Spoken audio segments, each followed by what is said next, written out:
आज हम प्रश्नावली 10.2 का अध्ययन करेंगे। दिया गया है पहला नंबर, निम्नलिखित सदिशों के परिमाण का परिकलन कीजिए। दिया गया ए बराबर आई प्लस जे प्लस के, तो इसका परिमाण निकाल लें, यानी कि माड ए बराबर आ जाएगा अंडर रूट आई के गुणांक का वर्ग। तो आई का गुणांक यहाँ पे 1 दिया गया तो 1 का वर्ग किया गया तो 1 आ गया। यहाँ पे जे का गुणांक दिया गया 1 तो 1 का वर्ग किया गया तो फिर से 1 आ गया। इसी तरह से के गुणांक का वर्ग तो 1 दिया गया था, अर्थात इन सबको जोड़ देंगे तो आ जाएगा अंडर रूट 3। बी नंबर दिया गया है 2i minus 7j minus 3k का परिमाण, तो आ जाएगा मॉड बी बराबर अंडर रूट आई का गुणांक यहाँ पे 2 दिया गया तो 2 का वर्ग करेंगे। यहाँ पे जे का गुणांक -7 दिया गया तो प्लस -7 का वर्ग करेंगे। और के का गुणांक -3 दिया गया तो यहाँ पे आ जाएगा -3 का वर्ग। इसका वर्ग करेंगे तो 4 आ जाएगा, 7 का वर्ग करेंगे 49 आ जाएगा, 3 का वर्ग करेंगे तो 9 आ जाएगा। और सबको जोड़ देंगे तो अंडर रूट 62 आ जाएगा। फिर इसके बाद सी बराबर दिया गया 1/√3i plus 1/√3j minus 1/√3k।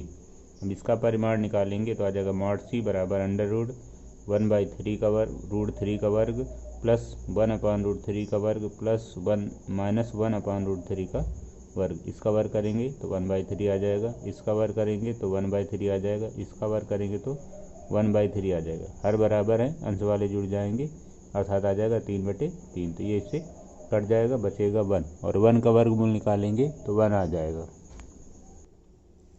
प्रश्न नंबर 2 दिया गया, समान परिमाण वाले दो विभिन्न सदिश लिखिए, अर्थात जिनका परिमाण यानी कि जिनका मापांक निकाला जाए तो बराबर निकले। तो पहला सदिश हो जाएगा आई प्लस जे प्लस के। इसका अगर परिमाण निकालेंगे, ऊपर दिया गया था तो अंडर रूट 3 निकलेगा। दूसरा सदिश है आई माइनस जे प्लस के। इसका भी परिमाण निकालेंगे तो इसमें आई का गुणांक 1 दिया गया तो आ जाएगा 1, इसमें जे का गुणांक -1 दिया गया तो इसका वर्ग करेंगे तो आ जाएगा 1, और यहाँ पे के का गुणांक दिया गया है 1 तो 1 का वर्ग करेंगे तो आ जाएगा 1, अर्थात जोड़ेंगे तो √3 आ जाएगा। इसका भी परिमाण निकालेंगे तो √3 आएगा, इसका भी परिमाण निकालेंगे तो √3 आएगा, इसका निकालेंगे तो भी √3 आएगा, और इसका भी परिमाण निकालेंगे तो √3 आ जाएगा। इसी तरह से और भी सदिश जिनको निकाला जा सकता है। आगे दिया गया समान दिशा वाले दो विभिन्न सदिश लिखिए, अर्थात ऐसे सदिश जिनकी दिशाएं एक ही हों। तो पहला है आई प्लस जे प्लस के, दूसरा दिया गया 2i plus 2j plus 2k, फिर दिया गया 3i plus 3j plus 3k, फिर इसके बाद दिया गया 4i plus 4j plus 4k। इसी तरह से और लिखे जा सकते हैं। ये सभी सदिश संरेख हैं। अगला नंबर दिया गया है x और y के मान ज्ञात कीजिए ताकि सदिश 2i प्लस 3j और xi प्लस yj समान हों। तो मान लिया कि माना 2i प्लस 3j और xi प्लस yj समान हैं। अगर दोनों वेक्टर समान हैं तो यहाँ से आ जाएगा 2i प्लस 3j बराबर xi माइनस yj। अगर दोनों सदिश समान हैं तो इनके i के गुणांक के बराबर होगा और j के गुणांक के बराबर होंगे। इसलिए i और j के गुणांकों की तुलना करने पर, तो यहाँ पे i का गुणांक 2 दिया गया, यहाँ पे i का गुणांक x दिया गया, अर्थात आ जाएगा x बराबर 2। यहाँ पे j का गुणांक 3 दिया गया, यहाँ पे j का गुणांक y दिया गया, इसलिए y बराबर 3 आ जाएगा। फिर इसके बाद प्रश्न नंबर 5 दिया गया, करा एक सदिश का प्रारंभिक बिंदु 2,1 है और अंतिम बिंदु -5,7 है। इस सदिश के अदिश एवं सदिश घटक ज्ञात कीजिए। तो मान लिया कि प्रारंभिक बिंदु P दिया गया 2,1 और Q के निर्देशांक हैं -5,7। तो सबसे हम पहले निकाल लें PQ का मान। तो ये मान हो गया x1 का,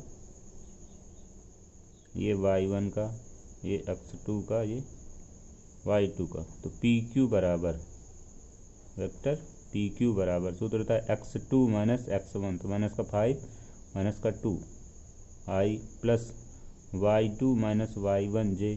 तो y2 का मान 7, y1 का मान 1, तो 7 माइनस 1 दिया जाएगा, अर्थात इसको हल करेंगे तो माइनस का 7i प्लस का 6j।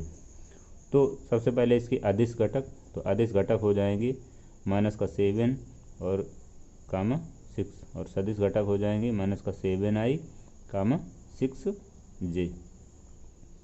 फिर इसके बाद प्रश्न नंबर 6 दिया गया है सदिश a बराबर i माइनस 2j प्लस के, b बराबर दिया गया माइनस का 2i प्लस का 4j प्लस का 5k, c बराबर दिया गया i minus 6j minus 7k का योग फल ज्ञात कीजिए, अर्थात तीनों का योग फल ज्ञात करना है। तो आ जाएगा a प्लस बी प्लस सी बराबर i माइनस 2j प्लस के माइनस 2i प्लस 4j और प्लस 5k, इस वाले को लिखेंगे तो i minus 6j plus minus 7k। तो ये i वाला दिया गया, ये i वाला पार्ट दिया गया और ये i वाला पार्ट दिया गया। तो ये i प्लस का ये i प्लस का जुड़ गया तो 2i हो गया और ये माइनस का 2i। फिर ये 2j माइनस का दिया गया है और ये 6j माइनस का दिया गया, दोनों को जोड़ा गया तो माइनस का 8j हो गया और ये प्लस का 4j दिया गया है। फिर इसके बाद ये प्लस का k और ये 5k, तो दोनों को जोड़ा गया तो 6k हो गया और ये माइनस का 7k। अब इन दोनों को हल करेंगे तो ये इससे कट जाएगा, अर्थात आ जाएगा 0i। ये दोनों हल करेंगे तो माइनस का 4j, इन दोनों को हल करेंगे तो क्या आ जाएगा, अर्थात आ जाएगा a plus vector b plus vector c बराबर माइनस का 4j माइनस का k। प्रश्न नंबर 7 दिया गया है सदिश वेक्टर a बराबर i plus j plus 2k के अनुदिश एक मात्रक सदिश ज्ञात कीजिए। तो मात्रक सदिश के लिए फार्मूला होता है a कैप बराबर वेक्टर a बटे माड वेक्टर a, वेक्टर a बटे माड वेक्टर a। तो यहाँ पे दिया गया a बराबर वेक्टर a बराबर i plus j plus 2k, तो आ जाएगा यहाँ पे मान रखें a कैप बराबर तो i plus j plus 2k upon under root a का माड निकालेंगे तो आ जाएगा अंडर रूड i के गुणांक का वर्ग, तो यहाँ पे i का गुणांक 1 दिया गया तो 1 कवर करेंगे, यहाँ पे j का गुणांक 1 दिया गया तो 1 कवर करेंगे और यहाँ पे k का गुणांक 2 दिया गया तो 2 कवर करेंगे। तो ऊपर आ जाएगा i plus j plus 2k अपान यहाँ पे आ जाएगा 1 प्लस 4, इसको जोड़ेंगे तो 6 आ जाएगा। अब इनको हम अलग अलग कर लें तो आ जाएगा i upon root 6 plus j upon root 6 plus 2k upon root 6, ये मान आ जाएगा अनुदिश मात्रक सदिश का। फिर इसके बाद प्रश्न नंबर 8 दिया गया है सदिश PQ के अनुदिश एक मात्रक सदिश ज्ञात कीजिए जहां बिंदु P और Q क्रमशः दिए गए हैं। तो P के निर्देशांक दिए गए 1, 2, 3 और Q के निर्देशांक दिए हैं 4, 5, 6। तो इनको इस तरह से नोट कर लेंगे। तो सबसे पहले हम यहाँ से निकाल लें PQ, सदिश PQ। तो ये P के निर्देशांक दिए गए 1, 2, 3, तो ये x1 का मान, ये y1 का और ये z1 का, ये x2, ये y2 और ये z2 का मान। तो यहाँ पे PQ निकालने के लिए फार्मूला PQ बराबर सूत्र लिखा गया था x2 minus x1 i plus y2 minus y1 j plus z2 minus z1 k cap. तो यहाँ पे मान रख दें तो x2, तो यहाँ पे आ जाएगा 4 माइनस 1 i और प्लस 5 माइनस 2 ब्रैकेट में और into j cap plus 6 minus 3 into k cap. इसको हल करेंगे तो आ जाएगा 3i cap plus 3j cap plus 3k cap. तो ये मान हो गया वेक्टर PQ का। अब यहाँ से हम वेक्टर माड PQ का मान निकाल लें, अर्थात इसका परिमाण निकाल लें तो आ जाएगा PQ बराबर माड PQ बराबर अंडर रूड i के गुणांक का वर्ग प्लस j के गुणांक का वर्ग प्लस k के गुणांक का वर्ग। सभी के गुणांक यहाँ पे 3 दिए गए, तो 3 का वर्ग करेंगे तो 9 आ जाएगा, इस 3 का वर्ग करेंगे तो 9 आ जाएगा, इस पे वर्ग करेंगे तो 9 आ जाएगा, अर्थात यहाँ पे इतना आ जाएगा। जोड़ेंगे तो 27 आ जाएगा, 27 का वर्गमूल निकालेंगे तो 3 रूट 3 हो जाएगा। फिर इसके बाद PQ के अनुदिश मात्रक सदिश, अर्थात PQ का बराबर वेक्टर PQ बटे माड PQ, वेक्टर PQ बटे माड PQ। यहाँ पे आ जाएगा PQ का मान दिया गया, वेक्टर PQ का मान दिया गया था 3i plus 3j plus 3k और अपान मापांक दिया गया था 3 रूट 3। तो ऊपर से 3 कामन ले लें या इन सभी पदों को अलग अलग तोड़ दें तो आ जाएगा i upon root 3 plus j upon root 3 plus k upon root 3। प्रश्न नंबर 9 दिया गया है, दिए हुए सदिशों a बराबर आई 2i minus j plus 2k और b बराबर माइनस आई प्लस जे माइनस के लिए सदिश a प्लस b के अनुदिश मात्रक सदिश ज्ञात कीजिए। तो दिया गया a बराबर आई 2i minus j plus 2k, b बराबर दिया गया है माइनस का i प्लस का जे माइनस का k। तो सबसे पहले यहाँ से हम a प्लस बी निकाल लें, तो आ जाएगा vector a plus vector b बराबर 2i minus j plus 2k minus i plus J minus k, इनको हल किया गया तो 2i में i घट जाएगा तो i बचेगा, ये j से j कट जाएगा, इस पे यहाँ पे आ जाएगा प्लस का k, अर्थात a प्लस b का मान निकल आया i प्लस k। तो यहाँ से हम मापांक निकाल लें इसका, तो आ जाएगा मॉड a प्लस b बराबर अंडर रूट i के गुणांक का वर्ग प्लस j के गुणांक का वर्ग, अर्थात आ जाएगा 1 प्लस 1, यानी कि आ जाएगा अंडर रूट 2। अब यहाँ से हम मान निकाल लें a प्लस वेक्टर b के अनुदिश मात्रक सदिश। तो सूत्र होता है n कैप बराबर वेक्टर n बटे मॉड वेक्टर n। तो इस फार्मूले का उपयोग यहाँ पे करेंगे तो आ जाएगा vector a plus vector b बटे mod vector a plus vector b, अर्थात यहाँ पे आ जाएगा i प्लस k बटे अंडर रूट 2, इनको अलग अलग तोड़ दें तो आ जाएगा i upon root 2 plus k upon root 2। प्रश्न नंबर 10 दिया गया सदिश 5i minus j plus 2k के अनुदिश एक ऐसा सदिश ज्ञात कीजिए जिसका परिमाण 8 इकाई है।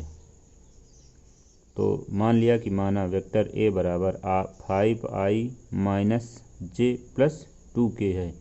अब यहाँ से हम इसका मापांक निकाल लें तो आ जाएगा मॉड a बराबर अंडर रूट i के गुणांक का वर्ग तो 5 का वर्ग प्लस j के गुणांक का वर्ग तो माइनस 1 का वर्ग प्लस k के गुणांक का वर्ग अर्थात 2 का वर्ग। तो 5 का वर्ग करेंगे 25 आ जाएगा, 1 का वर्ग करेंगे तो 1 आ जाएगा, 2 का वर्ग करेंगे तो 4 आ जाएगा, अर्थात पूरे को हल करेंगे तो अंडर रूट 30 निकल आया। तो यहाँ पे पूछा गया है, कह रहा है अनुदिश एक ऐसा सदिश ज्ञात कीजिए जिसका परिमाण 8 इकाई है।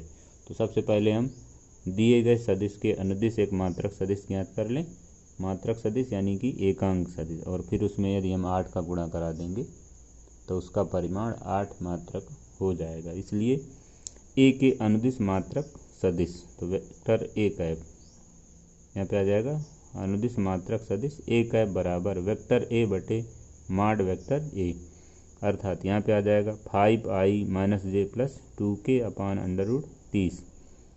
तो अब यहाँ पे हम निकाल लें कि परिमाण 8 इकाई व ए के अनुदिश सदिश बराबर हो जाएगा 8 इंटू ए कैप। तो यहाँ पे आ जाएगा 8 ब्रैकेट में आ जाएगा 5i minus j plus 2k बटे रूट 30। अब इनको हम अलग अलग कर लें, 8 का इसमें गुणा करा दें तो आ जाएगा 8 5 40 बटे रूट 3 रूट 30 i, और फिर इसके बाद इसका हम इसमें गुणा करा दें तो आ जाएगा माइनस का 8 बटे अंडर रूट 30 जे कैप, और इसका इसमें गुणा करा दें तो 8 दूना 16 बटे अंडर रूट 30 के कैप। दर्शाइए कि सदिश, अगला नंबर दिया गया दर्शाइए कि सदिश 2i minus 3j plus 4k और माइनस का 4i प्लस का 6j माइनस 8k संरेख हैं। तो यहाँ पे दिया गया है, मान लिया कि माना a बराबर आ जाएगा 2i minus 3j plus 4k, और यहाँ पे दिया गया b बराबर माइनस का 4i प्लस का 6j माइनस का 8k। तो इससे हम जो है b वाले से हम माइनस का 2 कॉमन ले लें, तो माइनस का 2 यदि हम कॉमन ले तो आ जाएगा b बराबर माइनस का 2 ब्रैकेट में आ जाएगा 2i माइनस का 3j प्लस 4k।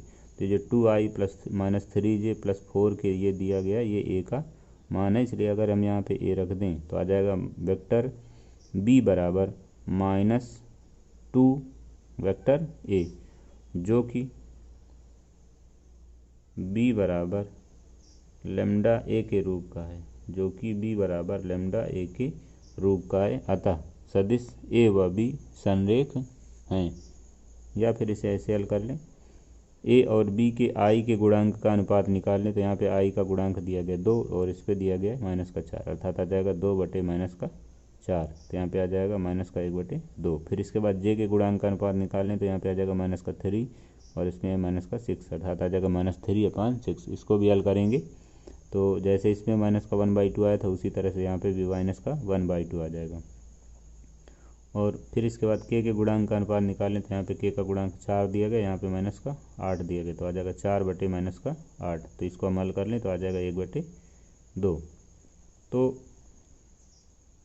यहाँ से आई के गुणांक बराबर जे का गुणांक बराबर के का गुणांक, अर्थात a1/a2 बराबर b1/b2 बराबर c1/c2 के रूप का है, अतः दिए गए सदिश संरेख हैं।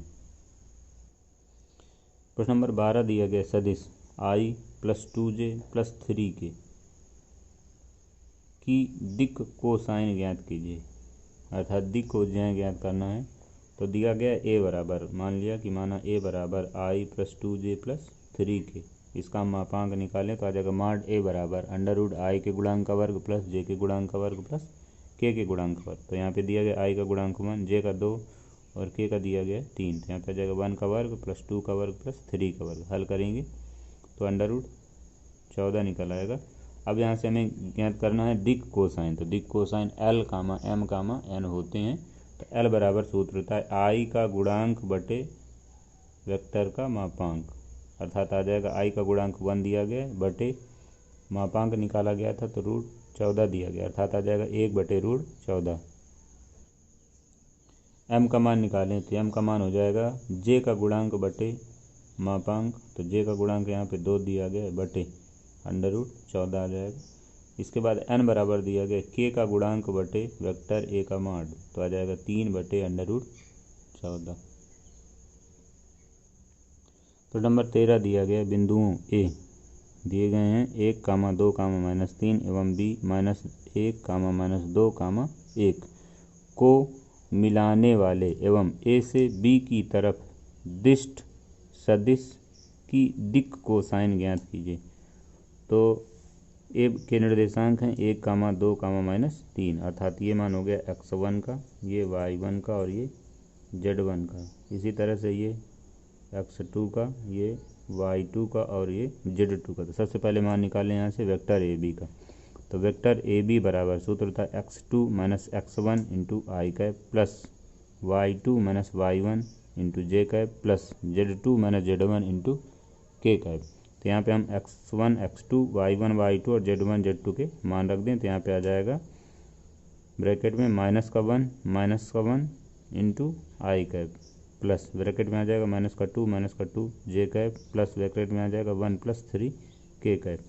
तो यहाँ पे आ जाएगा ए बी बराबर -2i -4j और +4k। तो यहाँ से अब हम मॉड निकाल लें तो आ जाएगा मॉड ए बी बराबर √i के गुणांक का वर्ग प्लस j के गुणांक का वर्ग प्लस k के गुणांक का वर्ग। तो यहाँ पे i का गुणांक -2 दिया गया, -2 का वर्ग करेंगे तो 4 आ जाएगा। यहाँ पे j का गुणांक दिया गया -4, तो -4 का वर्ग करेंगे तो 16 आ जाएगा। और यहाँ पे k का गुणांक दिया गया 4 और 4 का वर्ग करेंगे तो 16 आ जाएगा। सबको जोड़ लेंगे तो आ जाएगा √36 और इसका वर्गमूल निकाल लें तो आ जाएगा 6। फिर इसके बाद हमको यहाँ पे ज्ञात करना था, कह रहा था ए बी को मिलान ए से बी की तरफ दिष्ट सदिश की दिक् कोसाइन ज्ञात कीजिए, अर्थात ए बी के दिक् कोसाइन ज्ञात करना है। तो दिक् कोसाइन बराबर फार्मूला लिखाया गया था L/i का गुणांक अर्थात x बटे मॉड ए बी। तो i का गुणांक यहाँ पे दिया गया है -2, तो -2/6 तो आ जाएगा -1/3। इसी तरह से m बराबर j का गुणांक अर्थात y बटे ए मॉड ए बी। तो यहाँ पे y का मान 4 है तो आ जाएगा -4/6, इसको हल कर लेंगे तो -2/3 आ जाएगा। इसी तरह से n बराबर z बटे ए बी अर्थात z का मान दिया गया यानी कि k का गुणांक दिया गया 4 और यहाँ पे बटे आ जाएगा 6, तो इसको हल करेंगे तो आ जाएगा 2/3। प्रश्न नंबर 14 दिया गया दर्शाइए कि सदिश i + j + k अक्षों OX, OY एवं OZ के साथ बराबर कोण पर झुके हुए हैं। तो माना वेक्टर a बराबर i + j + k, तो i बराबर इतना मान लिया। तो यहाँ से हम दिक् कोसाइन निकाल लें, क्योंकि दिक् कोसाइन यानी कि दिया हुआ वेक्टर अक्षों से क्रमशः अल्फा, बीटा और गामा कोण बनाता है। मान लिया जैसे कोई सदिश यहाँ पे ए दिया गया है तो यह सदिश अक्षों से एक्स अक्ष से अल्फा, वाई अक्ष से बीटा और जेड अक्ष से गामा कोण बनाएगा। तो सबसे पहले हम यहाँ से इसका माड निकालें तो माड ए बराबर आ जाएगा अंडर आई के गुणांक का वर्ग प्लस जे के गुणांक का वर्ग प्लस के गुणांक का वर्ग। तो हल करेंगे तो यहाँ से आ जाएगा अंडर√3, अर्थात यहाँ से हम मान निकालें कॉस अल्फा बराबर, तो कॉस अल्फा बराबर आ जाएगा आई का गुणांक बटे सदिश का मापांक, यानी कि एक्स बटे माड वेक्टर ए। तो एक्स का मान दिया गया यानी कि आई का गुणांक दिया है 1, तो यहाँ पे आ जाएगा 1/√3। इसी तरह से कॉस बीटा का मान निकाल लें तो आ जाएगा वाई अपान माड वेक्टर ए, तो आ जाएगा 1/√3। इसी तरह से कॉस गामा का मान निकाल लें तो आ जाएगा जेड बटे माड ए, अर्थात आ जाएगा 1/√3। तो सभी में कॉस अल्फा का मान और कॉस बीटा का मान, कॉस गामा का मान, सबका मान 1/√3 आ रहा है। इसलिए हम लिख सकते हैं कॉस अल्फा बराबर कॉस बीटा बराबर कॉस गामा। इसलिए हम लिख सकते हैं कि अल्फा बराबर बीटा बराबर गामा। अतः सदिश आई प्लस जे प्लस के, सदिश आई प्लस जे प्लस के, सदिश आई प्लस जे प्लस के अक्षों से बराबर कोण बनाता है। अगला नंबर दिया गया है 15, बिंदुओं P और P के सदिश दिया गया है I प्लस 2J माइनस के और Q दिया गया है -I प्लस J प्लस के को मिलाने वाली रेखा को 2:1 के अनुपात में नंबर 1 अंतः नंबर 2 बाय विभाजित करने वाले बिंदु का सदिश ज्ञात कीजिए। तो बिंदु P दिया गया है, अर्थात बिंदु P का सदिश दिया गया I प्लस 2J माइनस के और Q का सदिश दिया गया -I प्लस J प्लस के। अब अनुपात दिया गया 2:1, अर्थात m का मान 2 दिया गया है और n का मान 1 दिया गया है। के अनुपात में अंतर के लिए फार्मूला लिखाया गया था वेक्टर r बराबर m into vector b plus n into vector a upon m plus n। तो ये वेक्टर a का मान है और ये वेक्टर b का मान, अर्थात यहाँ पे आ जाएगा m का मान 2 और ब्रैकेट में आ जाएगा -I प्लस j प्लस के प्लस यहाँ पे आ जाएगा n का मान और n का मान है 1, ब्रैकेट में आ जाएगा I प्लस 2J माइनस के अपान m प्लस n, अर्थात 2 प्लस 1। तो इसमें हम 2 का गुणा कर दें तो माइनस का 2I प्लस का 2J प्लस का 2K और यहाँ पे आ जाएगा प्लस का I प्लस का 2J माइनस का K अपान, इन दोनों को जोड़ेंगे तो आ जाएगा 3। अब इसको हम हल कर लें तो ये I और ये I दोनों को हल करेंगे तो माइनस का I आ जाएगा, यहाँ पे 2J ये दिया गया प्लस का और ये भी प्लस का है, दोनों जुड़ेंगे तो 4J आ जाएगा प्लस का, और ये 2K दिया गया है और ये माइनस का K दिया गया, दोनों हल होंगे तो आ जाएगा प्लस का K और अपान में आ जाएगा 3। अब बाह्य विभाजन के लिए बिंदु P I plus 2J minus के और Q -I plus J plus के को 2:1 के अनुपात में बाह्य विभाजित करने वाले बिंदु का सदिश। सूत्र लिखाया गया था R बराबर m into vector B minus n into vector A बटे m माइनस n। तो यहाँ पे हम मान रख लें m का मान ये दिया गया, n का मान ये दिया गया, ये वेक्टर A का मान और ये वेक्टर B का मान। तो आ जाएगा 2 m का मान 2 इंटू वेक्टर B का मान -I प्लस J प्लस के, अर्थात आ जाएगा 2 वेक्टर में -I प्लस J प्लस के -1 इंटू वेक्टर में आ जाएगा P का सदिश I प्लस 2J माइनस के और अपान में आ जाएगा 2 - 1। तो इसमें हम 2 का गुणा कर दें तो जब 2 का गुणा करेंगे तो आ जाएगा माइनस का 2I प्लस का 2J प्लस का 2K और इसमें माइनस इनका गुणा करें तो माइनस का I माइनस का 2J और प्लस माइनस का यहाँ पे माइनस दिया गया तो यहाँ पे आ जाएगा प्लस का K। तो यहाँ पे ये 2 में 1 घटा दिया गया तो 1 आ जाएगा और यहाँ पे ये माइनस का 2I और ये माइनस का I जुड़ गया तो माइनस का 3I हो गया, ये प्लस का 2J और ये माइनस का 2J तो ये दोनों कट जाएंगे, यहाँ पे प्लस का 2J और ये प्लस का K तो यहाँ पे जुड़ गया तो 3K आ गया, अर्थात बाह्यता विभाजित करने वाले बिंदु का सदिश हो जाएगा माइनस का 3I प्लस का 3K। फिर इसके बाद प्रश्न नंबर 16 दिया गया है दो बिंदुओं P ब्रैकेट में दिया गया 2, 3, 4 और Q 4, 1, -2 को मिलाने वाले सदिश का मध्य बिंदु ज्ञात कीजिए। तो बिंदु P के निर्देशांक दिए गए हैं 2, +2, 3, 4 और Q के निर्देशांक दिए गए हैं 4, 1, -2। इसलिए P का सदिश हो जाएगा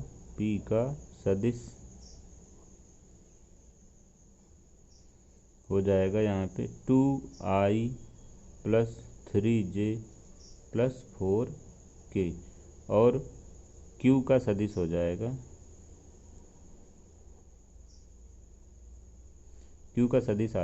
4i + j - 2k। तो यहाँ पे हमको ज्ञात करना है मिलाने वाले सदिश का मध्य बिंदु। तो मध्य बिंदु का सदिश होता है वेक्टर A + वेक्टर B बटे 2 अर्थात P का सदिश + Q का सदिश बटे 2। तो P का सदिश है 2i + 3j + 4k और Q का सदिश दिया गया 4i + j - 2k बटे 2। तो ये जो है 4i दिया गया, ये 2i दिया गया, जोड़ा गया तो 6i हो गया। ये 3i दिया गया, 3j दिया गया, ये प्लस का j दिया गया, जोड़ा गया तो 4j आ गया। ये 4j दिया गया और ये माइनस का 4k दिया गया और ये माइनस का 2k दिया गया, दोनों को हल किया गया तो प्लस का 2k आ जाएगा। अब यहाँ से हम 2 का भाग कर दें, इसमें भाग करेंगे तो आ जाएगा 3i, इस पर भाग करेंगे तो प्लस का 2j आएगा और इस पर भाग करेंगे तो प्लस का k आ जाएगा। प्रश्न नंबर 17 दिया गया दर्शाइए कि बिंदु A, B और C जिनके स्थित सदिश क्रमशः A बराबर 3i - 4j - 4k, B बराबर 2i - j + k, C बराबर i - 3j - 5k हैं, एक समकोण त्रिभुज के शीर्ष का निर्माण करते हैं। हम जानते हैं कि किसी समकोण त्रिभुज में कर्ण का वर्ग शेष दोनों भुजाओं के वर्गों के योग के बराबर होता है, अर्थात बड़ी भुजा का वर्ग बराबर शेष दोनों भुजाओं के वर्गों का योगफल। तो सबसे पहले यहाँ से हम त्रिभुज की भुजाओं के सदिश ज्ञात करेंगे। तो दिया गया है A का सदिश, शीर्ष A का सदिश वेक्टर A बराबर 3i - 4j - 4k। B का सदिश दिया गया वेक्टर B बराबर 2i - j + k। C का सदिश दिया गया वेक्टर C बराबर i - 3j - 5k दिया गया। सबसे पहले निकाल लें वेक्टर AB बराबर, तो AB बराबर फार्मूला हो जाएगा B का सदिश माइनस A का सदिश, B का सदिश माइनस A का सदिश। तो B का सदिश दिया गया है 2i - j + k, 2i - j + k minus A का सदिश, तो A का सदिश ये दिया गया।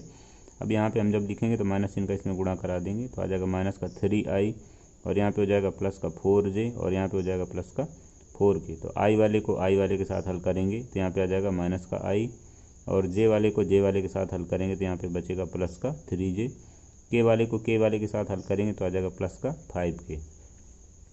अब यहाँ से हम AB का परिमाण निकाल लें तो आ जाएगा मॉड AB बराबर √i के गुणांक का वर्ग प्लस j के गुणांक का वर्ग प्लस k का गुणांक का वर्ग। तो यहाँ पे i का गुणांक दिया है -1, तो -1 का वर्ग करेंगे तो 1 आ जाएगा। यहाँ पे j का गुणांक दिया गया 3 का वर्ग करेंगे तो 9 आ जाएगा। यहाँ पे k का गुणांक दिया गया 5 और 5 का वर्ग करेंगे तो 25 हो जाएगा। सबको जोड़ेंगे तो √35 आ जाएगा, अर्थात मॉड AB का वर्ग बराबर 35। इसी तरह से हम BC का सदिश निकाल लें तो BC का सदिश हो जाएगा C का सदिश माइनस B का सदिश। तो C का सदिश दिया गया i - 3j - 5k, यहाँ पे हो गया i - 3j - 5k minus B का सदिश। तो B का सदिश ये दिया गया तो आ जाएगा यहाँ पे माइनस का 2i और यहाँ पे हो जाएगा प्लस का j और यहाँ पे हो जाएगा माइनस का k। इसको हम हल कर लें तो यहाँ पे आ जाएगा माइनस का i माइनस का 2j और माइनस का 6k। अब यहाँ से हम BC का परिमाण निकाल लें तो आ जाएगा मॉड BC बराबर √i का गुणांक -1 दिया गया तो -1 का वर्ग किया गया तो 1 आ जाएगा। j का गुणांक -2 दिया गया, -2 का वर्ग किया गया तो 4 आ जाएगा। यहाँ पे k का गुणांक -6 दिया गया तो k के गुणांक का वर्ग करेंगे तो 36 आ जाएगा। सबको जोड़ेंगे तो अंडर रूट 41 आ जाएगा, अर्थात BC का वर्ग आ जाएगा यहाँ पे 41। BC का वर्ग यहाँ पे करेंगे तो आ जाएगा 41। इसी प्रकार CA का सदिश निकालें तो सूत्र हो जाएगा A का सदिश माइनस C का सदिश, तो आ जाएगा 3i minus 4j minus 4k बराबर minus i plus 3j plus 5k। तो i वाले को i के साथ हल करेंगे तो 2i बचेगा, j वाले को j के साथ हल करेंगे तो माइनस का j बचेगा, k वाले को k वाले के साथ हल करेंगे तो प्लस का k आ जाएगा। अब यहाँ पे हम CA का परिमाण निकाल लें तो आ जाएगा माड CA बराबर अंडर रूट i के गुणांक का वर्ग प्लस j के गुणांक का वर्ग प्लस k के गुणांक का वर्ग। तो i का गुणांक यहाँ पे 2 दिया गया, 2 का वर्ग किया गया तो 4 आ जाएगा। j का गुणांक यहाँ पे -1 दिया गया, इसका वर्ग किया गया तो 1 आ जाएगा। k का गुणांक यहाँ पे 1 दिया गया, 1 का वर्ग किया जाएगा तो 1 आ जाएगा। तो 4 1 5 1 6 अर्थात अंडर रूट 6 आ जाएगा। और यहाँ पे हम CA का वर्ग निकाल लें तो आ जाएगा 6। तो यहाँ पे जो बड़ी भुजाएं थी वो AB का मान निकला था, AB स्क्वायर का मान निकला था 35 और BC स्क्वायर का मान निकला था अंडर रूट 41। BC स्क्वायर का मान निकला था 41 और CA का मान निकला हुआ है, CA स्क्वायर का मान निकला हुआ है 6। तो यहाँ पे आ जाएगा AB square plus CA square बराबर 35 और प्लस 6 बराबर आ जाएगा 41, जो कि BC स्क्वायर के बराबर है। तो यहाँ पे हम लिख सकते हैं माड AB का वर्ग प्लस माड CA का वर्ग बराबर माड BC का वर्ग।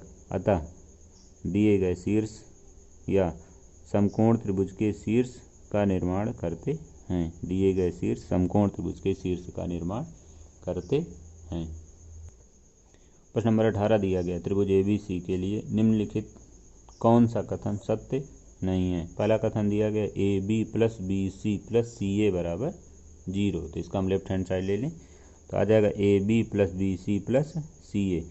AB और BC अगर हम चित्र में जोड़ें तो AB ये दिया गया है और BC ये दिया गया। त्रिभुज नियम का उपयोग यहाँ पे हम करें तो AB और BC का जो योगफल होगा वो तीसरी भुजा AC के द्वारा निरूपित होगा, अर्थात यहाँ पे हम AB प्लस BC के स्थान पे AC लिख सकते हैं। तो यहाँ पे आ जाएगा AC और ये दिया गया है CA। तो इसकी दिशा अगर हम बदलना चाहें अर्थात CA के स्थान पे यदि हम AC लिखना चाहें तो यहाँ पे हो जाएगा माइनस का AC और AC से AC कट जाएगा अर्थात आ जाएगा 0, जो कि राइट हैंड साइड में दिया गया है, अर्थात पहला कथन सत्य है। दूसरा कथन दिया गया है AB plus BC minus AC बराबर 0। तो AB प्लस BC तो लेफ्ट हैंड साइड नोट कर लें तो AB plus BC minus AC। तो अभी ऊपर निकाला गया था AB प्लस BC का मान निकाला गया था AC, तो यहाँ पे भी आ जाएगा AC। तो यहाँ पे हो गया AC माइनस AC, तो यहाँ पर ये फिर से कट जाएगा और यहाँ पे आ जाएगा 0 और बराबर में 0 दिया गया, इसलिए दूसरा कथन भी सत्य है। फिर इसके बाद तीसरा कथन दिया गया है AB plus BC minus CA बराबर 0। तो इसका लेफ्ट हैंड साइड नोट कर लें तो आ जाएगा AB plus BC minus CA। तो ऊपर वाले में अभी दिखाया गया था कि AB और BC जुड़ करके AC हो गया था, तो यहाँ पे भी हम AC लिख लेंगे। तो यहाँ पे हो गया AC माइनस CA। तो यहाँ पे CA को यदि हम बदलना चाहें तो यहाँ पे हो जाएगा प्लस का AC, अर्थात आ जाएगा AC प्लस AC। तो AC जोड़ेंगे तो 2AC हो जाएगा और ये 0 के बराबर नहीं है, अर्थात not equal to right hand side, अर्थात कथन C गलत है। फिर इसके बाद दिया गया डी नंबर दिया गया है AB minus CB, AB minus CB, AB minus CB plus CA बराबर 0। तो लेफ्ट हैंड साइड नोट कर लें तो आ जाएगा AB minus CB plus CA। यहाँ पे हम CA को पहले लिख लें तो आ जाएगा CA plus AB minus CB। अब चित्र में देखें तो CA plus AB, CA plus AB, तो CA और प्लस AB ये पहली भुजा और ये दूसरी भुजा, तो इसके द्वारा जो निरूपण होगा यानी कि CA और AB का जो योगफल होगा वो CB के बराबर होगा, इसलिए यहाँ पर CA प्लस AB के स्थान पे CB आ जाएगा और ये CB दिया गया यानी कि vector CB minus vector CB, तो ये इससे कट जाएगा अर्थात आ जाएगा 0। तो ये भी कथन सत्य है, अर्थात कथन C गलत है।